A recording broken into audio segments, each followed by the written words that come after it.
photos. Yeah. So on that theme, I've got another interesting photograph to show you. So on page 61, so I'm actually looking at that 35T in the upper box there. So 35T, again, this is a tank that's easy to overlook because it wasn't the best of the two Czech tanks, but it was certainly useful to the Germans, and it was certainly ahead of most tanks that were being built in its period, which is the mid-1930s. But this photograph is on that theme because it shows a modification at the back. They've got a rack full of jerry cans of fuel on the back of the engine compartment. So they're thinking, they're in Russia. This is probably in the summer of 41, where they're covering hundreds of miles in a couple of days, and they're trying to extend their range. So they've modified a rack. I don't know how that's probably. I mean, there's probably a couple hundred liters of fuel, extra fuel there, which is significant. Well, 35T, extra range. Yeah, and just under it we have another constant on the battlefields of this time is a hideous amount of mud.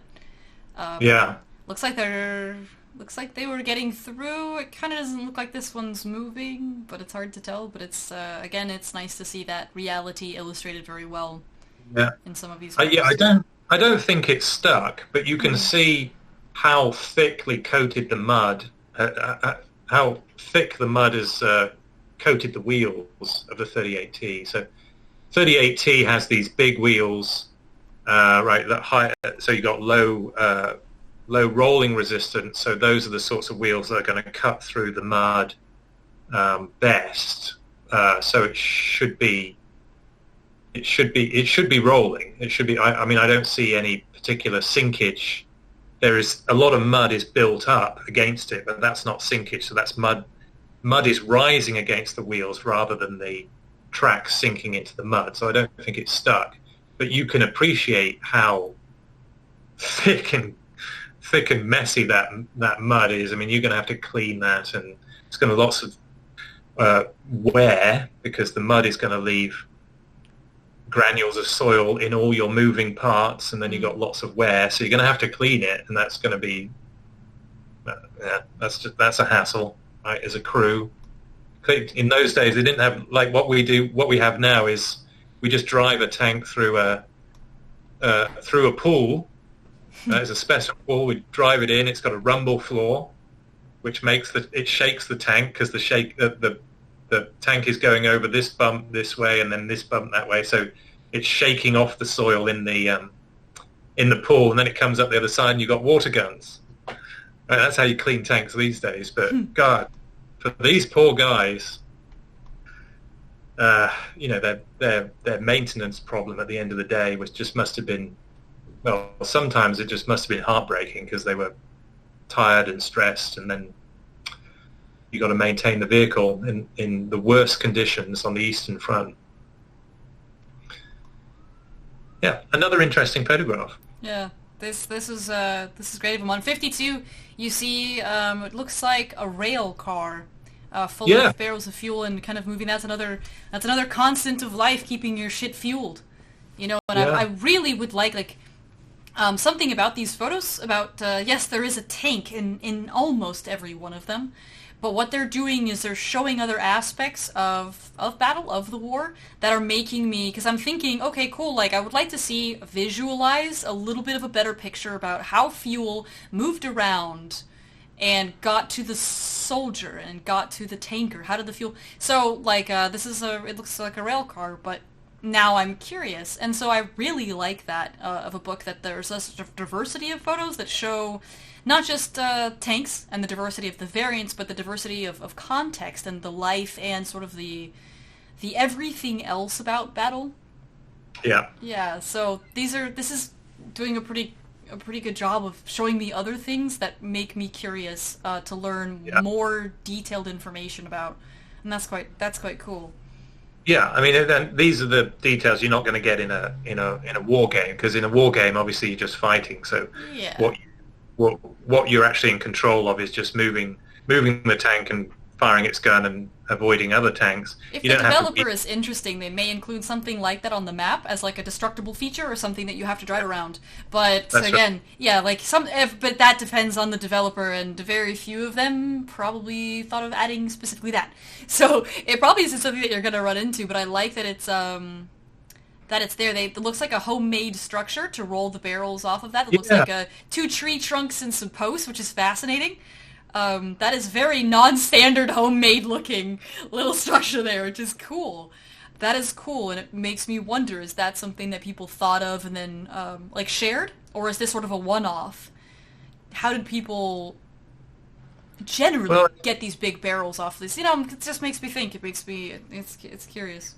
yeah, I mean, my first thought was how risky this is actually, because you've got oil drums in the clear; they're not camouflaged on this railway car. So I'm thinking about air attack. You know, this is this is worrying. And then it's hazardous in itself. So the oil drums don't look particularly well secured to me. So what if one falls off? Right now you got a hazard, and you could accidentally ignite that fuel with a cigarette or something like that. So it all looks a bit hazardous to me. So if I was driving up in a tank, I would be alert. But at the same time, it's a field improvisation, and these are the things that you have to get away with in war. So we would not do this in peacetime, but in war you have to make these compromises. And I just know, I mean, the wooden structure, it's a sort of a ramp. The engineers have built a ramp using timber logs. So the German engineers had a fantastic reputation for making bridges out of wood. So unlike the British, so the British invented the Bailey Bridge, which is a prefabricated bridge. The Americans had a version of that. The Germans engineers were generally building bridges in situ. So they would fell trees and they would knock together that timber into a bridge. So that's what this contraption reminds me of, is that, you know, the Germans just like German engineers, they can do anything. I mean, they can build cranes, they can lift turrets off tanks with a wooden crane if they need to. They've got fantastic reputations for improvisation. That's what it reminds me of. And the other thing to note is, you probably saw it too, this 38T on its engine deck, it's another tank which has an improvised rack for jerry cans to extend the fuel capacity. Doesn't it? I was trying to see if there is a caption. It doesn't. It mentions it's during the opening phase of. Oh no. Well, It doesn't have a location, but it has a tactical number, so maybe you could look that up and see where it could have been, because it's curious. It just says Eastern Front, so yeah.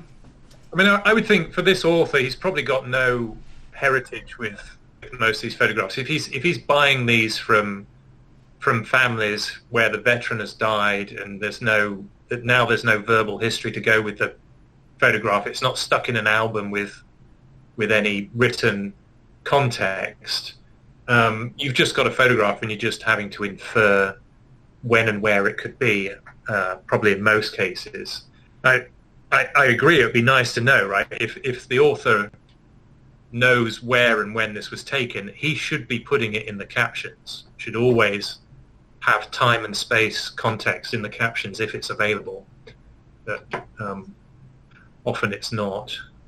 Even in archives, I can tell you, like in the Tank Museum archives, it's kind of a tragedy. It's like almost all the photographs have no context. And the ones that I've identified, like on the Tiger, you identify them by seeing a series of photographs, and in one of those photographs you can see some terrain that is identifiable, and then you can infer other photographs in the series. But otherwise, you know, it can be really frustrating. It's so you can sort of some of the captions here tell you, and some of them don't. But it's still great photos. I really like this one on 51. It shows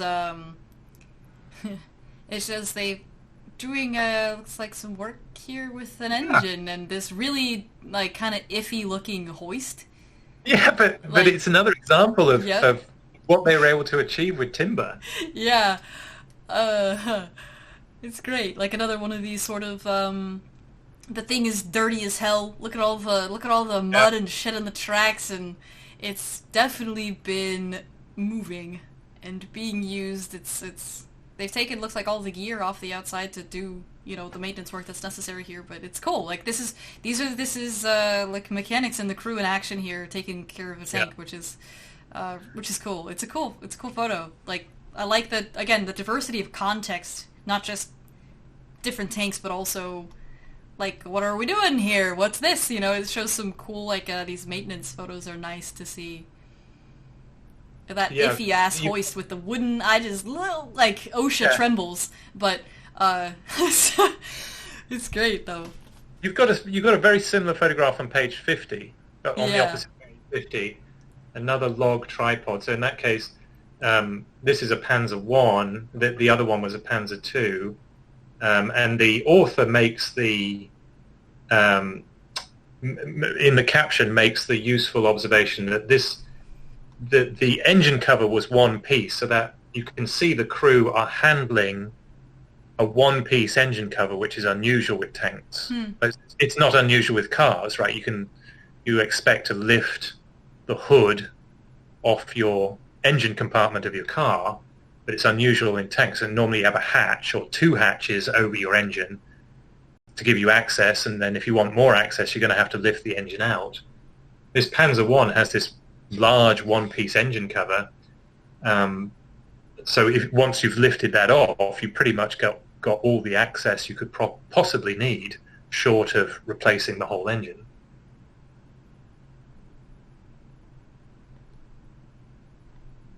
Panzer 1A, that one. On where? There's a Panzer 1 Model A, that one, page 50. Just above it, yeah. Yeah. It's a nice photograph. Yeah. Yeah, this is a great little book. This is a great book. I like the, again, like, you have another on 48. You can see all the different support cars coming along with, and people on the ground, and it's busy on a command tank there, yeah. Cool to see also. Those are kind of hard to find pictures of. Kind of tried poking around in the past to try to learn about them, and it's kind of difficult to find like a lot of different pictures of them. So it's cool to see these ones that I hadn't seen before. Interestingly, that top photograph, the Panzer 1 command tank, that's another one with that added cupola, a very large cupola. I'm trying to. I think these are in the Balkans. I think these particular. Is that the Balkan chapter? Because he has a whole chapter for that one. Yeah, it could be Yugoslavia. I got an interesting photograph on page 46. There's evidence here for what I was talking about, the German engineers using timber to construct bridges. You've got a pontoon bridge. You can see they're using timber for the framework of the bridge, and then planking. They're using timber planks to deck the bridge. And you've got, ultimately, a substantial river cross there. So it actually says, caption says that this is the Balkans in April 1941. Well, that would be Yugoslavia in April 1941, I would think. That doesn't look like Greece to me. And Panzer II driving across it. I mean, it has impressive engineering skills with wood. Yeah. Yeah, these interesting shots in action. It's cool. Yeah, it's cool. This is a great book for wanting some new material about something that you know something in depth with, just because of the amount of photos, but also for folks like myself that just like to stare at tanks. There's a lot of just great photos with cool details and a lot to learn. Yeah, I agree with you. But I think we're both recommending this book, aren't we? I would say I would buy a copy of this. Like if I didn't if I didn't know and you were just showing it to me, I'd say I'd like to buy that. For this one, I think I would actually, I do have the PDF to review it, but I would like a copy of this for my shelf, honestly.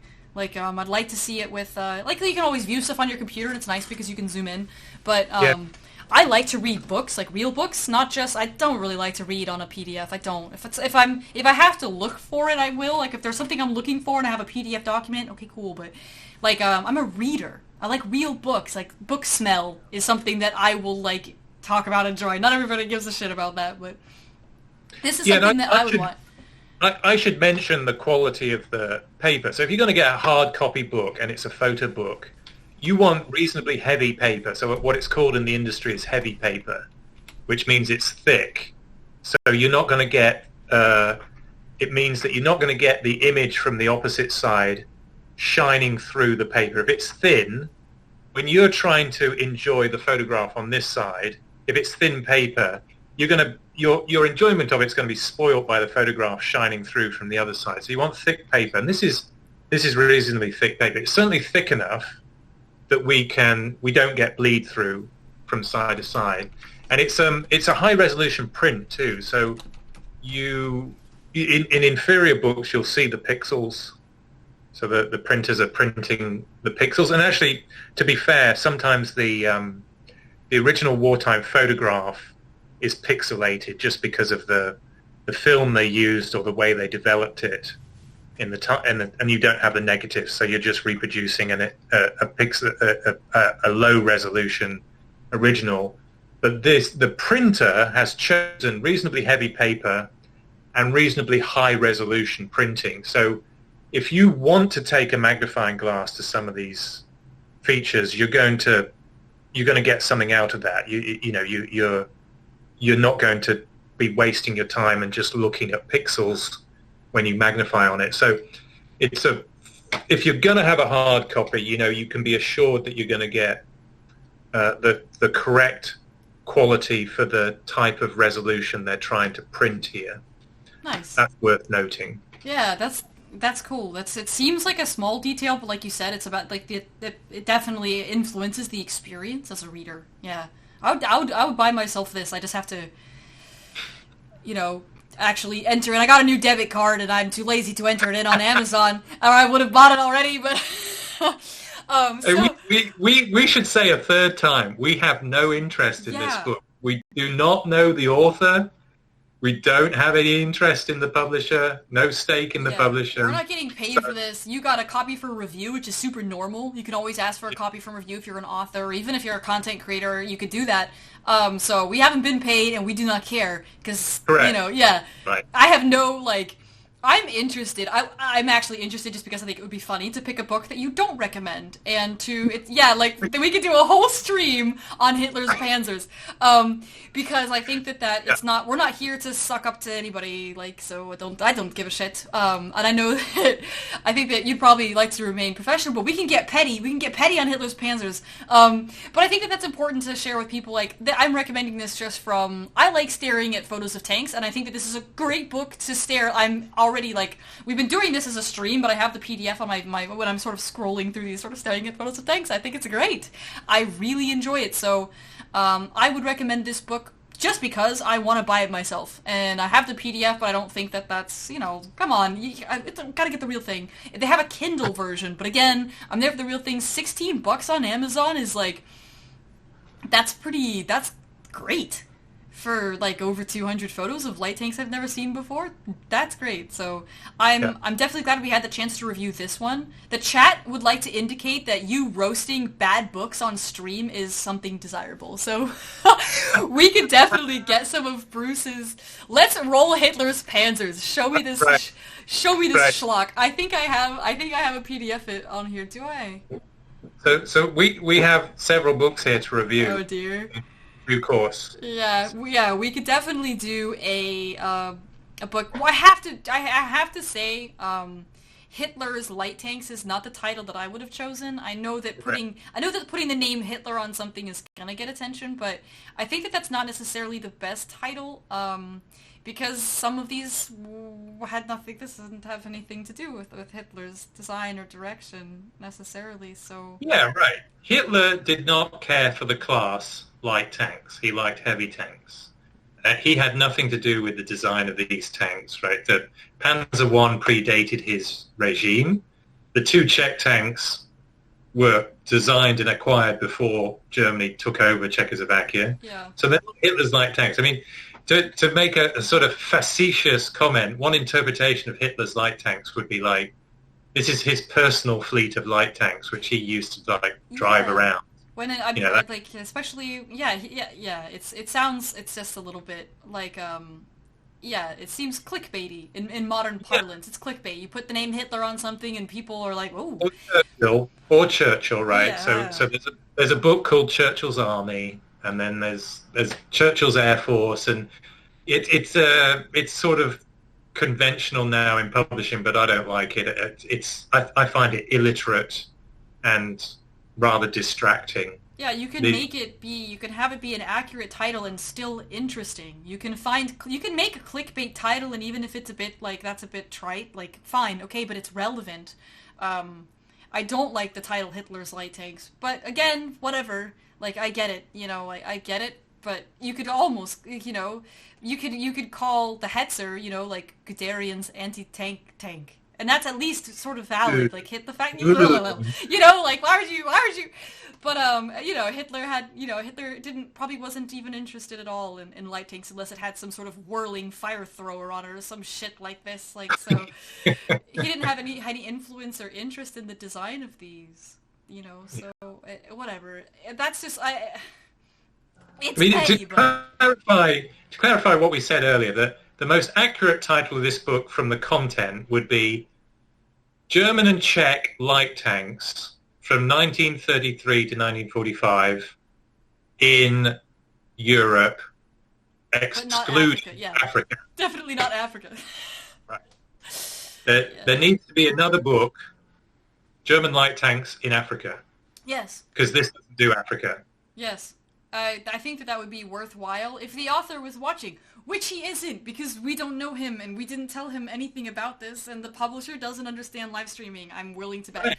So and this is live, which means we can't even edit in, we can't edit in anything good because we're bribed or, exactly. If that goes on. Yeah, the most I'm going to post is the Amazon link because people are going to be interested, and I'm happy to share my Amazon link. It happens to be an affiliate link, but that's how I post all my Amazon links. But yeah, we don't know the author, but if he was here, I would really recommend that, and maybe he has no choice because it's an interest of the publisher for their series, but that he wouldn't do that, because when I first see Hitler's Light Tanks, when you were like, let's go over Hitler's Light Tanks, it just reminds me of a bunch of the sort of amateur books that I see running around by, self-published authors on Twitter. There's nothing wrong with self-publishing, but I just get... Hitler's panzers. Yeah, it's right? Something like this. This is from the very same publisher. Right. And this one we're recommending, just to be clear, we're recommending this one, not recommending this one. Yeah, and I think, but it's unfortunate because of the title and the style of the covers, which are very similar. That book, Hitler's Light Tanks, is going to now be associated with Hitler's Panzers, which, by the way that you have indicated, it should not be read or bought. But I wouldn't. I mean, maybe somebody can get something out of it, but I mean, just to be clear, this is not a photo book. There are actually very few photographs in here, and the photographs are photographs I've seen before and are not particularly interesting. And then there's a lot of text. This is actually a long book, but it fails to be accurate or comprehensive as you would expect a long book. So I can't recommend it. Yeah, but it's going to be put, it's going to, if you'd said that to me, right? Like, say you're talking about, like, holy shit, I found this book, please don't buy it or read it, you're going to get the wrong idea. It's Hitler's Panzers, and you show me the cover. I'm going to look at the book Hitler's Light Tanks, and I'm going to see the similarities in the cover style and the font and the title, and I might think not to buy Hitler's Light Tanks because of this other one. So, it's unfortunate that's how that is, but again, that's a publishing sort of decision, and it has nothing to do with me, so that's just my reader. Yeah. Same publisher, probably the same designer did the covers. Yes. Yeah, so it's sort of just my impression as a reader. It reminds me, the title reminds me of sort of the iffy shit you see like self-published on Amazon that you probably shouldn't read if you're new because it will teach you something Correct. wrong. Yeah. People trying to make a quick buck and things like that. There are great self-published authors' work. I don't mean to say like, oh, I wrote me a book about tanks is automatically going to be shit, but it's just like you kind of it's like a buyer beware. If you want to learn about tanks and you're new and you have no direction, you can't just, not everything's going to be great. And Hitler's Light Tanks is a title that doesn't bode well, but unfortunately, but the opposite is true. It's a great book. Outside of some small editorial things, like you mentioned, there might be a mistake in captions, or maybe the author stayed up too late and didn't see, that he put the wrong number. Who knows? But those are sort of few and far between in this one. This was a book that I feel I could trust to recommend it to my viewers, and because I would now trust to read it myself and not learn something wrong or be swayed, as you mentioned, by like a bias or a personal favorite that the author has, or he's trying to make a case for these being the best in the war. Hitler lost the war because he didn't make enough Panzer II. Like you don't see that here in any of the chapters. The information that's involved is just showing you the sort of the context of their use and a little bit of their If anything, it is trying to correct for biases, because for one thing, it's about light tanks, and the author is saying, light tanks they don't get the attention they deserve because everybody wants to look at the biggest and the heaviest. But light tanks fill a role. We still have light tanks.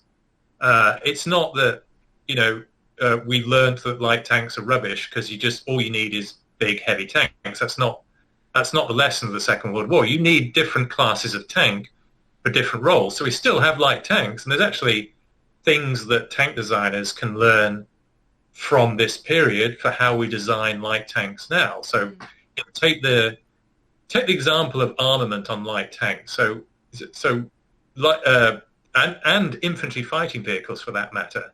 So there was a period where 20 millimeter cannons was the standard armament on light tanks and armored cars and infantry fighting vehicles. Well, what are the lessons of the Second World War? You start out with a 20 millimeter cannon. It's not heavy enough. It's you need 40 millimeter cannons, or not automatic. So all cannons are fully automatic, or you need heavy, even larger caliber semi-automatic weapons. So what we think of as standard tank guns. So that's a lesson that comes from the Second World War. And designers in recent decades have had to go through that. So the British are upgrading to 40 millimeter cannons. That's a cycle we've already gone through 70 years ago. It's nice to see that it poses the data really relevantly like that. It doesn't say anything about that, like light tanks still in use, but I like that there is a dedicated book for light tanks. Like as you said, they played an important role then, and it's stuff that we learned that we still have implemented since, and this is great. So I would say to sort of cycle back over everything that we've kind of looked at, it's not only interesting, but it's reliably accurate, and I think it works really well just for an amateur eye like myself to learn from, and also not just to learn from the book and just read it over and be like, okay, I learned something. 2 minutes of reading the first chapter, I've already learned something. But what do these photos tell me that spark my curiosity to find out some more about?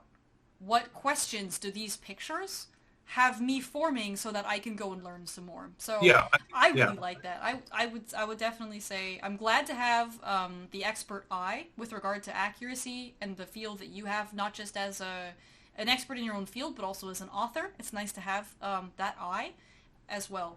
So be able to show to my viewers, and everybody is very thankful to have you back. The chat is like, "What's Bruce?" and trying to get questions, and they love hearing that the breadth of knowledge as well, and does your own opinion, kind of reading through these. I'm glad. We should invite the listeners to make suggestions of books they think we should be reviewing. That's right. I think that would be really fun. I really enjoyed our last Tiger Tank book talk, and I'm going to go ahead and plug that in the chat right now. Because if they missed out on the VOD, I've saved the VOD, and it'll be on YouTube. he has written a book which is absolutely incredible. So The Tiger Tank and Allied Intelligence. I'll link it on Amazon because I am obsessed and I would like to spread this book Johnny Appleseed style everywhere that I go. Because I really looking forward... I should give the news about this, right? So this is volume 4. Yeah, I mean, this is volume 4. So I put out there's 4 volumes in this series on the Tiger Tank and Allied Intelligence. I put out volume 4 first because it's on capabilities and performance. Volume 1 went out this week, so it's been on sale this week. That's about the first history from 1926 to 1943. So the heavy tanks that preceded Tiger, and then the development of the Tiger tank, the production, the initial deployment, and what did the Allies know about the acquisition of the Tiger and its first deployment, all the way through the first Western capture, which is Tiger 231 of the 501st Battalion in Tunisia. That's Volume 1. So that's out. Volume 1 is out. You can buy that now. Awesome. Volume 2 is out next week. Volume 2 takes the story through the rest of the campaign in Tunisia. So battles you would have heard about: Kasserine Pass, Sidi Bouzid, Hunt's Gap in Tunisia. What am I missing? Gubalat Plain. The battles for the very southern battles, right? So El Gueta and Macnassi Pass on the American front in the south. That volume, where am I? Volume 2, that's all about those Tunisian battles. So how the Tigers are used, what the Allies knew in advance, what they knew during, what they found out afterwards, which Tigers they captured, what did they do with those captures. The curious tale of why America has Tiger 712 but doesn't know where it came from. Yes. I have the best explanation that I can. What I mean by that is given the best explanation given the evidence available.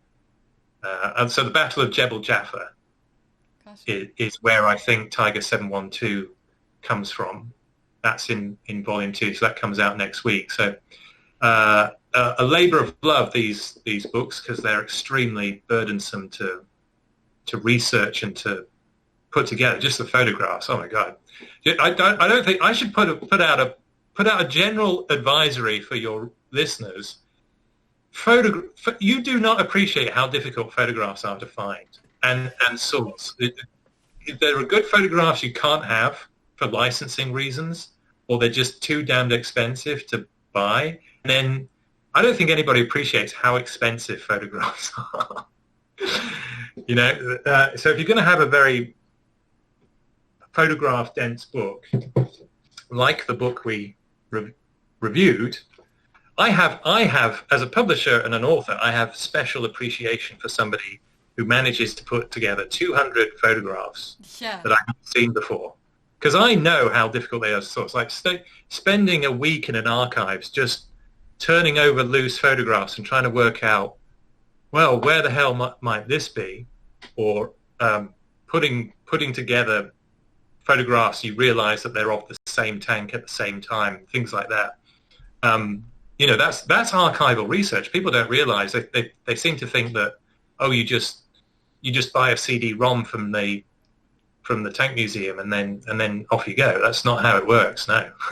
It's very, like I said, time intensive and very expensive labor of love. So that's why that's another reason why I think it's valuable to buy books. I know that I'm gonna do like my little soapbox right now because having learned like the information from the book that we just mentioned, your volume 4 of the Tiger Tank and Allied Intelligence, the information from that is incredibly valuable and has really helped me. And I have only what you've told me about the incredible amount of time and bullshit that it takes to get something like this that is so it's reliable and valuable for the reader. Buy books. Don't just get PDFs off of forums or off of torrent websites. I understand that it's sometimes handy to do that for travel reasons or for space reasons, but if you can buy a copy as well, please do that, because these are the good ones especially, are such a labor of love. It's time Oh, intensive. yeah. It's costly. Just like you want your favorite band to keep making music, and they're small, and that's why you love them. Buy their music. Don't torrent that shit. Don't torrent books without buying them, especially if you love them. If you really love this book and you keep going back to it for reference, buy a copy. Save up for it if you have to, but it's worth it because these people have put so much time and energy and love and rage into the adventure of putting this sort of thing together, and it's so valuable. So show your authors. Like, I'm really proud of being able to. I bought your book with the Africa Corps. You've sent me these for review, but I bought your book on the Africa Corps because I was like, it's for me important to support you as well. Like, hey guys, I sort of bought this book. It wasn't sent to me. I really liked it. That's something that we haven't actually talked about, and I would like to talk about that on stream. I have it right over on my shelf. But this one is really cool, and I was like, oh, this guy has obviously gone to... That was my first book of yours that I'd read, and I'm like, this guy has obviously gone to an extent to make this really cool. That was something I'd never come across that handbook before, and it was really nice to read it, and I found myself instantly recommending it. It's, the translations are great. Yeah, I translated it. Yeah, it's like, okay, this guy means his business. This guy knows his shit, and he's dedicated enough to turn out something like this, which is sort of obscure. Like, it's sort of an obscure piece of the war that you wouldn't have thought about. Like, people are asking different things about World War II. They're like, hey, anybody have a copy of the Africa Corps, like, almanac, like, soldiers know? Anybody, it's something that's a small piece, but it's very important. This is key. This was present in the life of the soldier during that campaign. This is present. So, wow, and this is useful. This is a guide that every soldier had to have and needed to look for. Yeah, and to be clear, so I did acquire an original Africa Corps diary, 1942, and I'd had it for my own research purposes for a long time. And then I facsimiled all the original pages, and then I translated the pages into English on opposing pages. So you get the Africa Corps diary in its original German and then in its translations. And then there's a 2020 calendar planner in there too. Are you planning to do... And there's nothing... Are you planning to do calendars or planners for other years, like next year? Or is it just for 2020? Yeah. Cool. So I'll do 2021. Cool. Yeah. Awesome. No. I will do one for 2021. I will. Yeah. Cool. Yeah. Good. I was wondering about and it's that. Unedited, so there is nothing you can see. Nothing is edited out. No. Yeah. Yeah. The parts about the STDs or censored, I should say. Censored is the word. I like There's a that lot too. of German. Yeah, and there's advice on prostitution and STDs and wild animals and things like that. And yeah. Yeah, and while that's lots of great to interesting see, that was things life in of the Africa soldier. Corps diary. It's important to see that. It gives you a view into the life of the soldier. This is realistic. Yeah. The Africa Corps diary was originally published to be a realistic guide for the soldier. It's not going to just skip around that for sensibility. It was, and actually, yeah. And I have an editorial note in here that this was prized by its enemies. So the Allies had nothing as useful as this document. Right, so you take British soldiers, they were, because of different surges to North Africa, British soldiers were often sent to Africa with no preparation at all. So they had no acclimatization, no particular training for that climate. They didn't know how to navigate in the desert. They didn't know where to find water or how to conserve water particularly, or how to maintain their own ablutions and their vehicles' maintenance in the peculiar conditions of the desert. But all the Africa Corps soldiers were issued this document, and it has practical advice. Like there's a phrase book. Yes, I saw that. This was great. And there's advice on how to hunt, how to find food, how to avoid deadly snakes like that. Yeah. And how to get along with the local peoples, and how to trade currencies, and how to understand local cultures and things like that. So it wasn't just a diary, it was a primer for how to get along in Africa. And ironically, the Germans, who had no prior colonial history in North Africa, the German soldiers, the Afrika Korps, were better prepared to fight in Africa than the British. Yes. At least by the early years of the war. So the peacetime British army was very experienced in Africa, but the new army was getting sent out there without proper preparation.